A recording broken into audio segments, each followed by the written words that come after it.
Biento makase Ghana kasakra na yeni mmabunu no. Hwese obi a waba abegina na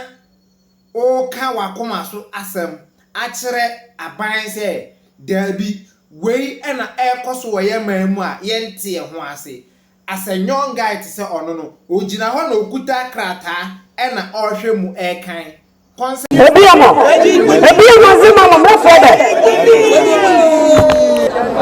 and gentlemen,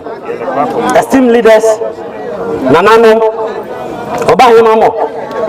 I would like the right minister, the regional minister, fellow community members, and friends from the media, all protocols observed. Today, we stand before you not only as members of the coalition of concerned Nzema people, but also a directly affected people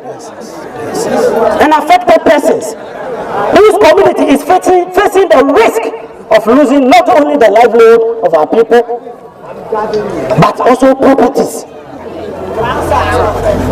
But also, not only that, our very own existence. As members of these communities, we have seen firsthand how compulsory land acquisition for private sector-led petroleum hub development project has violated our rights under the Land Use and Spatial Planning Act 925 and the Land Act 926. We are not just fighting for our rights, but our very own survival. The fate of our land, our destiny, are interconnected. Article 26 of the 1992 Constitution of Ghana. We stand before you to represent the affected communities, landowners, and communities whose lands are being taken through compulsory land acquisition for private-led investment for both own and oppress and both in perpetuity. Violence our rights under the Land Use and Spatial Planning Act 925 and the Act 926. We acknowledge the petroleum hub project. We want it. We need it. The youth of Nzema need it. We need job. That's it. And we appreciate it. 100%. Including the 780,000 employees they want to employ. We need it. Very urgent. Employment opportunities and economic growth are stipulated in their proposal and the local content policy LI 2204. The Jumo Municipal Assembly will drive significant benefits from this project, generating revenue through statutory levies, business operating licenses, building permits, development levies, payment of property rates, withholding tax to the external government, various business opportunities within the enclave and the entire general constituency and the three constituencies. We wholeheartedly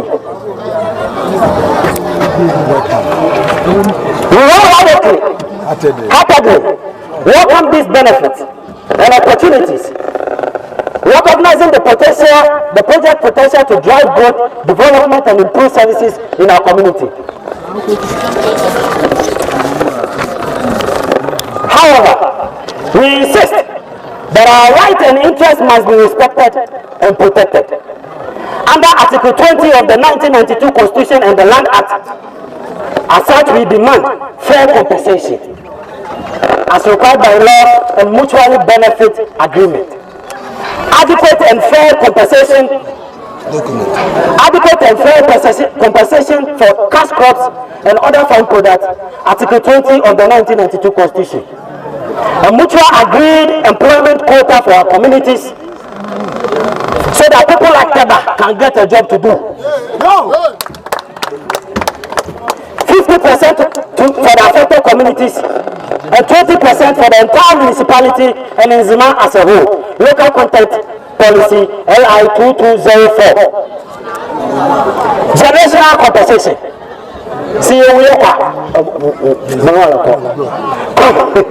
Generational compensation, equity in land, and a share in property benefit, Land Act. Re-registration of the landowners, families and farmers whose lands our farms were inadvertently omitted from the registration processes, or incorrectly registered in other individuals' names to ensure accurate and rightful ownership documentation. Registration of land belonging to affected communities, individuals, the chiefs, their families, in their names with the Lands Commission, instead of solely registering the name of the chiefs and life in Land Act. A bottom-up approach to negotiation, not top-down, which violates the Local Governance Act 936, Section 10 and 11.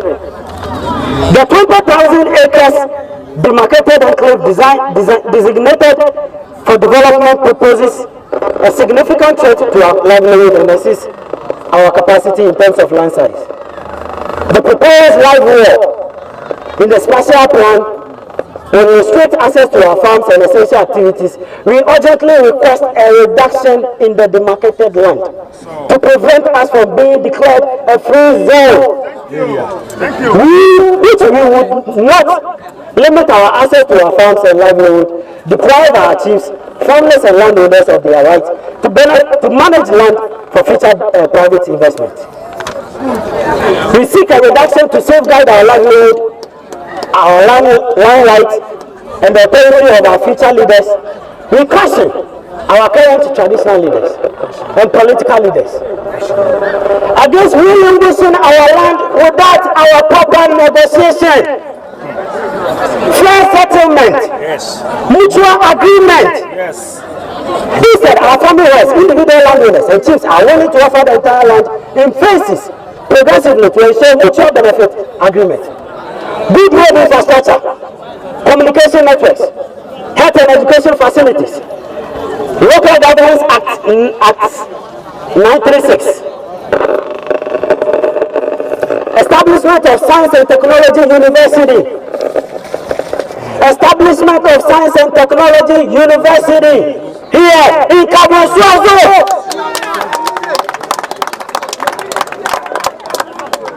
Effective dissemination of strategic environmental assessment, which is SEA, report in the petroleum of affected communities, considering the need to explain things in the Nzema language. Make available the signed MOU with family heads that shall cover the sponsorship of at least one child or a girl or a boy from each household from primary to university level, and ensure those capable who can access senior management opportunities in the hard companies and the petrochemical industry. Yes. Today is outside the enclave, but in Nzema, who thought it was wrong for us in the enclave to fight for our rights, and to those outside Nzema who have no say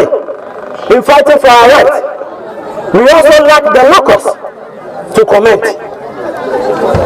And we advise you to desist from that. It is our turn today. Tomorrow it will be your turn. We shall stand to lose our sovereignty, our language, and our survival. We are willing to negotiate and find solutions, balancing development with justice and equity. However, we will seek legal remedies and advocates for policy changes if our rights are violated. Let's work together to ensure development and progress are balanced with justice and equity. Our land, our destiny, we fight to preserve them while embracing sustainable development. The Petroleum Hub project is our own. It's your own. It's a generation. And you will not allow to dispose of our land and right. We will be slaves to private investors. Let's give a round of applause to ourselves.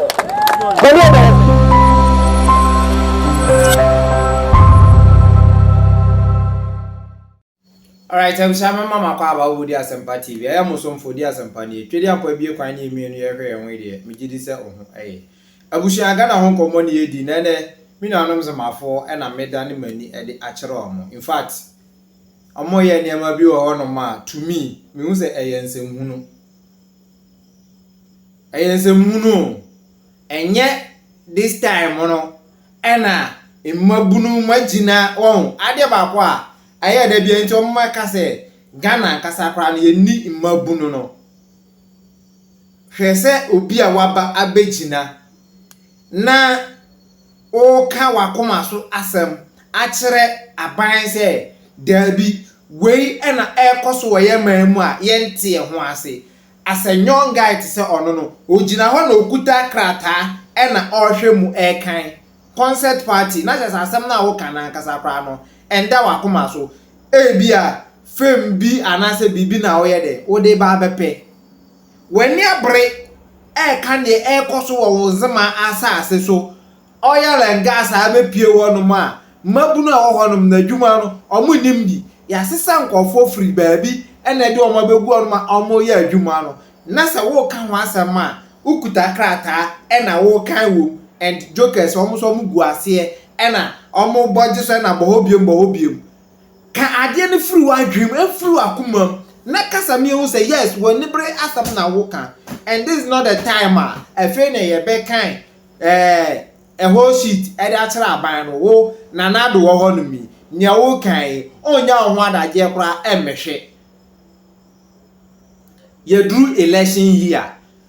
take the right decision me say ye nuanom Nzemafo na egu no ho anu ho osajefo Dr. Kwame nkasa ne party kura na owo as a mfan so ono no yes man because this man was not selfish intino even kura de kakra na Nzema nkasa na mpuntuo no oye ne budget se anka achire na obeye Nzema end ya man ne kwan a yetu ne ya mo na tumi wa corporation ni mission ne party mwatu abu and na pobe kasati ya ye dia efe na ya hemfo no na omo sama na po ewo ho no enye necessary the only thing na sisi a o se Nzemafo ni nyina no ehye ne so ne se NPP sa this political party na kasa no eni bibi papa bia edema mo into the vote them out and NDC so crown the same thing because anka eba ne se Nzema pa Adamos ehye ho no oil and gas fuwe enso ewo honom ye wo so many projects ekoso ewo honom na so yesto na Nzema eda so esi apinia ukọ honom a enwuma akasa Nzemafo no ewo ye wo honom no eye omo akasa twa adwuma ne store ne ade aban adwuma papa bia eni ho emfa ma omo and wait sa oil and gas we kwa mpo no anka wo se Nzema kroni nyina no etumi a benefit from but ebi ni wono Adamos mining here wo hono me bibi papa bia eni ho efa if you cry sa Adamos wono ma we omu road no eleke from Esiema sa edeba the best simple junction the bedroom the quarter sa road no I don't know say sisi anoma ye dia na no kra na ne ye no kra aye bibi o ni na eche so sa mining company way ehye ho no mo inti this not the time afei na mo behwe enhoma so na makan na maye we masa and aside say mo be vote NPP NDC out no mo ntworo mo policies engu ho nom aban a obeyi ni ti bi net na Kwame Bediako anasa why because me maka say me I was neutral person but debia me ka say ye ka say NPP nye NDC nye ye pa ko omunsi nchen enti na me bodawro say ye ma na Kwame Bediako chance na omra because na niso ade unu a ekuta no eso me sisi ya me ka chega na mabunu say demonstration o hwan ehun hia for now emom yantro your policies engu ho pe aban niam o maton yina no wo a wo ba no ye be bodu accountability say over recover sa niam ni na because ba akofo ntumi ntena kokoom enton aban agapade emfa ba ma ba akofo say onfa ema ni nye yie there bi adenti na mrahye bedwafo ne omugu wonom na omu bebisa ye ntimamufo ne say ade we ye pese ye ton ama ye ka hrom say ye gitu mu anan Inti moma ya chọchọ saa ne mani na anya de. Engu onom eduru onom a ya ka chọ say wa ba be fa konwa ne de a ye mawo be a this month ya ma be a be 5 months and 6 months saa ne mani na ye pese o recover ni na na fe no the essential things the basic need for citizen no so no ye demand e the free one and no e na be man ye wa ba no obehu say yes I was because this ananado no already there be a makasho onu ombu nipa bi adada and the time aso awie nti se sabre o we ka kire na say o demand we ya onfiu and yampene niam ahodo be say bebra ye nya positive results bia nti momi ya reserve ye anger ina enfam huo because are there politicians ankasa ede ye and we are hoping say na Kwame Bediako de oba sa niam no ensi or the niam abetoto apart because na niso ade hunu and oba ede ama mabuno no. It is not the time a fena ye be drop petition ni ade me I understand the pain mukomo no but this is not the time and ka was must started long before na I say ye dey agree we dey ahye ye trimiti no ye twan ya election year ai mo ma ye kwan de a ye nto aba enti omso muduru won mo okay ene ye be sesa machines abesisi wazo ye be ya ma monto ma ne nyama ye nyato ye pa ya sesa ye machines e dey assign nti we na mo ye no so okay nkofo no okay we dey benyo omo Ghana mabunu won nti na Farouk Wahab kasi ye nim mabunu no because nkofo na kasa am make system to the sense say yan kasa na ye frustrated nti ya dane mum election year ena ye tumi kasa ye nim say election year na ye be kasa no mbe bibi amaye bibi papa bia ni we be firi mabaw kasa ya wo kasa nyina ya o hwe krata emoni ade emfa hwefa maye mini anom Nzema fu me say babomo bawo moderiala na NPP ni NDC baba bebezi ahane na ba me maso na for a chance na Kwame Bediako there will be a okaka western region region na ni eje ho because your resource ni nyina eba ne say natural resource ni nyina ye wo human resource ye wo che say western region name it eno ye coastal area forest and I say evergreen forest area ono a natural resource owo eba ne say food so a wo inti ankeni say western region akasa poor inti obi a wa ni so ade hunu say no ono na o say e ma ne kwan da bia okasa although of value all the 16 regions and into no say 16 region industrial but otumika no actually say takrade sika say or refer takrade as western region sika say na ewo ho and nokre ban say gold ye wo even Miami Chrome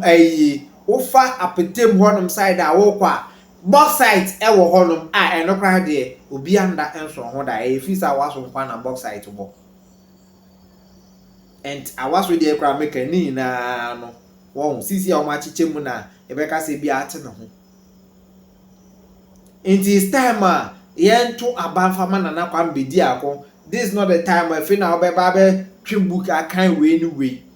yen kan kire omo say we are tired of them we don't need them again yen hi omo biem yentie yenuanu magazine for asama omo kan and ni na no enye necessary after this disrespecting Nkrumah and refusing to the good counsel of Nana Kwesi Kutua of Nkrofo and all Nzemas with him and come to assume and be received by us, we are saying no. We will protest his coming unless he renders the unqualified apology as the people of Nkrofo have demanded of him through Nana Kwesi Kutua. We also want to express our disappointment with our sister, mother and former member of parliament, Honorable Abrama Afeku, for her decision to invite Napo at a time that he had not shown remorse for his uncouth comment about Dr. Kwame Nkrumah to come to Axim. Abushe, mekasa no wa. Opese utie ni speech ni na te se na meka obetumi akọ magical GH channel no so na akọhwe the whole thing e wo ho. Unim se watie asem ni ye anyam ntiase a na wo follow na Kwame Bediako ache nso a ubehu se na Kwame Bediako eye far ahead of these people. Na nisu adi hunu a okuta na ankasa no ewo anim eche nkofo we mu because ono ochrew te say na Dr. Mahmoud Bawumia efe na under the presidency obe pesika anase obe tua sika na yahwe geographical area babia gold wo any babia gold ni because of anunti na ama galamsey for tutu asase na wabra omunya sika ne ade and na Kwame Bediako etumi ejina no wa kire wo say aha asase we ye wo this amount of sika we na wo hanom ye wo we e wo hanom ye wo we e wo hanom and as obi a waba abedi vice president for 8 good years efe na wo be yes ade we na obi a ono no omedi akonya enya hwe e wo all this sort of data na ye catch us chusu leader join pan and also ko na ko chusu and gold ye kan refinery a omo kan kra no enye se e bia ye refined ne a reserve o ti se ne na Kwame Bediako kra kan say ya ye be refined ya de because on be catch us just all refined on one with one stamp no ya ye be refined ya de ya ye stamp si so and enye se ye ton we any aniswade hu no but nkofo we mu no the only thing omunim ye any say yen spend o de hwesika Dr. Mahmoud Bawumia ebobo say because of say omatumi control ye can say local mining ne ade for exportation omo control na omuntumi export no hwesika also omanya and with sasika we nyina no bisa ho say ewo fa then ya ye ede amo man no and hweposia kakraka de bia nkofo we mo ekoso ebo nti mo bobo se we nyina esenya sa amount we nyina pastor oman no esi apini still oman no esi apini o inti abushia wow compare nkofo we mo even omo try say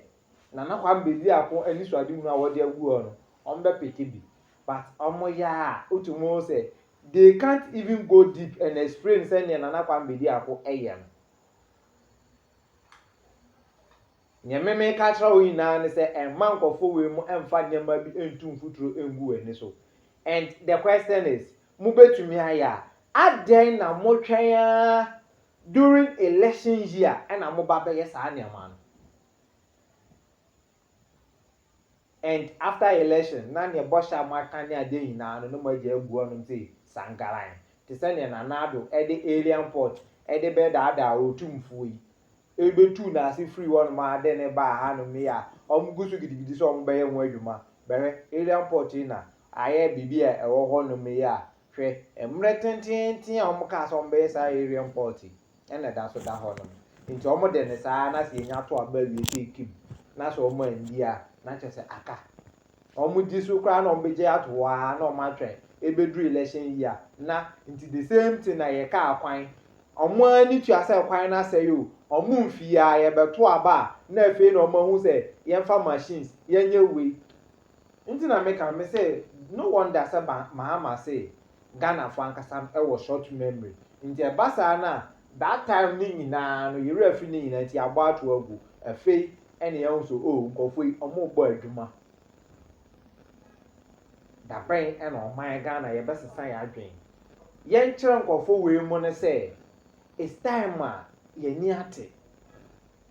nti bibia ni ho mbetumi asan ade abeden e be daada ye biem na Kwame Bediako ne our next president ye ma no opportunity no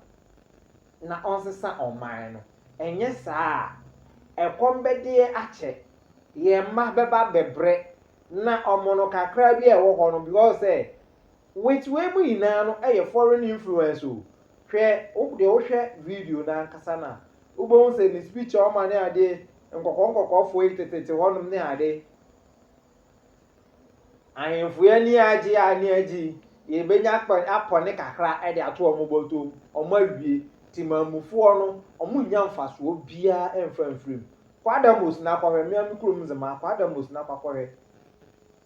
kromfo no ebre kuro bi te se saaroma ye tuo mu firi omo asase no so nyina and it was saying say even cry no netie na no mo de asi dan ni nyina e good baby ye tuo mo akotana kwahwe ye mi adwuma bi amomo ya nya hwe ye komkwa omo nsase omo de badu aduane nyina no aye bibi e wo ho and gold ya adwuma omo ye nkola no pa ko no omo konya kakra no omo de aye ya ne ye chichi omo ne ebo omo tuo ekunku omo rough na minu anom Nzema afọ ne de efe na mebeba omo so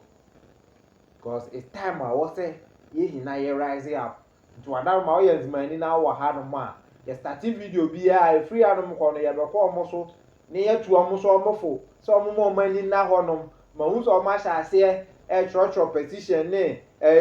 omo memem omo speech bi emfa hwe ma osaje for Dr. Kwame Nkrumah CPP wo honom no Nzema fo mpa omo ankasa omo ho ahoho nti no omo jani na adugu ama CPP aye bibi e wo honom abushia mede mekasa nbesi ano meso subscribe to channel no menye person nkuminya share na message no enko ekire makra ano kwamo mienka na awodi nipa pina ekwa tete mu pao amani pampempema wale agu odia sampa spiritual and herbal center awo wo mo yade se wo mbe mu wanya basisi a yade bi te se stroke gonorrhea anabama wale mre e wampamu low sperm count wo mo wano aduro tatahwe ene je sam ne se sabane sunsumu nsema wo mo telete se ye sunsumu aware anasa yare bi ne de amawo pampabone anabo ana wanya abai amane court case wo betu charge osisia annam omadwuma panti ni pampempem ana ba fo bokofie ekoye sunsumu nyuma edemom samosini ene enzimani akaba mu dia sunsumu niama asie betu obi aje wukunu anasa woyere awaresem adwumasem akwantuo mu nsem ni nyina aya sumasem fabadan odia sampa spiritual and herbal center obehuyan New Kufuridia ejoso ne konongo infinfin aye Ashanti region ehon ma number a didi juma no 054 330 4976 anase 020 134 0421 054 330 4976 anase 020 134 0421 Odia Sampa Spiritual and Herbal Center. You be do us some amount.